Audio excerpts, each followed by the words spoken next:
Seguimos o nosso Top 20. Em quarto lugar, o Ministério Público do Rio de Janeiro pede anulação de denúncia contra Flávio Bolsonaro no caso das rachadinhas. Isso porque a maior parte das provas obtidas pelo processo foram anuladas pelo STJ no final do ano passado. Ou seja, a denúncia ficou insustentável. Ainda assim, o procurador-geral Luciano Matos sugere que a investigação tenha início do zero. Bom, grande parte das provas foram anuladas porque foi confirmado o foro privilegiado de Flávio como deputado estadual. Portanto, o processo deveria ter ocorrido no órgão especial do Tribunal de Justiça do Rio de Janeiro e não em uma vara criminal. O que você acredita que possa acontecer, Felipe Pena? Agora eu começo com você. Acha que o processo vai ser reiniciado?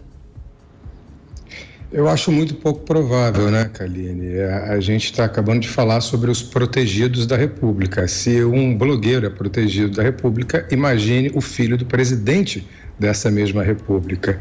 E o que a gente está vendo agora é o lado contrário, né? Porque os bolsonaristas criticam muito a justiça, vivem aqui criticando a justiça, mas quando a justiça anula provas contra o filho do presidente, a justiça é muito bem-vinda. Então, deixa eu me lembrar alguns fatos que foram apurados pela polícia. Primeiro, o então deputado estadual Flávio Bolsonaro, ele fazia o famoso esquema da rachadinha, que tem esse nome do diminutivo, mas é um crime gigante.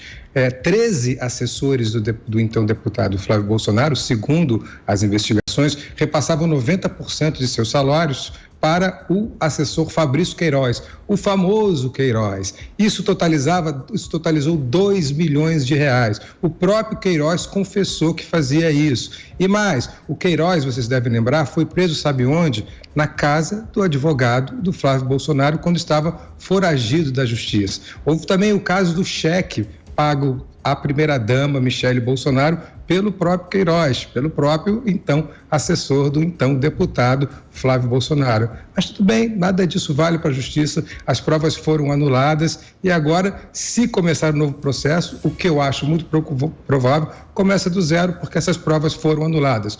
Pelo jeito, para os bolsonaristas, muito bem anuladas, apesar de todas as evidências de crime que constam aí nos autos do processo. Bom, Paulo, o relatório do COAF chegou a apresentar, de fato, movimentações atípicas do ex-assessor Fabrício Queiroz. Então, cabe agora ao órgão decidir se reinicia essa investigação. O que você acredita que vai acontecer? Deixa eu rapidamente só corrigir uma desinformação que o Pena deu aqui no comentário anterior, porque a gente tem que tomar cuidado que o Alexandre de Moraes está prendendo quem comete fake news e tudo mais. Eu sei que o pessoal de esquerda tem leniência, mas é bom a gente corrigir. Lista de difusão vermelha da Interpol. Primeira coisa, ninguém tem acesso à lista de difusão vermelha da Interpol. A Interpol só publica 30% dos nomes que estão na difusão vermelha, a maioria permanece em sigilo. Então nós não sabemos se o Alan está ou não na lista de difusão vermelha da Interpol. Provavelmente está, pois há sim um mandado de prisão aberto contra ele no Brasil. Isso significa que qualquer polícia possa prendê-lo em qualquer lugar do mundo? Absolutamente equivocado. Nenhuma polícia pode prender ninguém nos Estados Unidos, o império das leis, nenhuma polícia pode prender ninguém sem um mandado de prisão expedido por um juiz americano.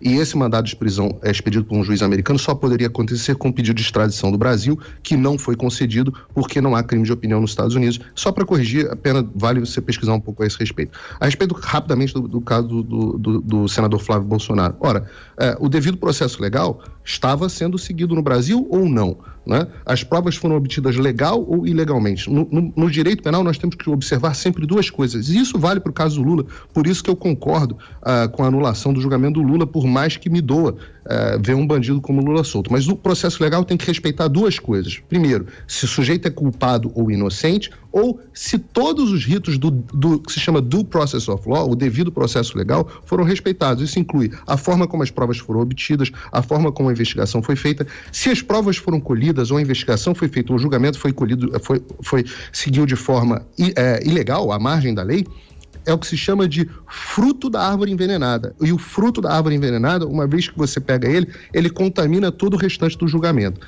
Infelizmente, foi um caso de uma investigação mal conduzida. As autoridades deveriam investigar, sim, o senador Flávio Bolsonaro para ver se ele, de fato, cometeu um delito ou não. Se for para recomeçar do zero, que recomecem do zero e do jeito certo agora.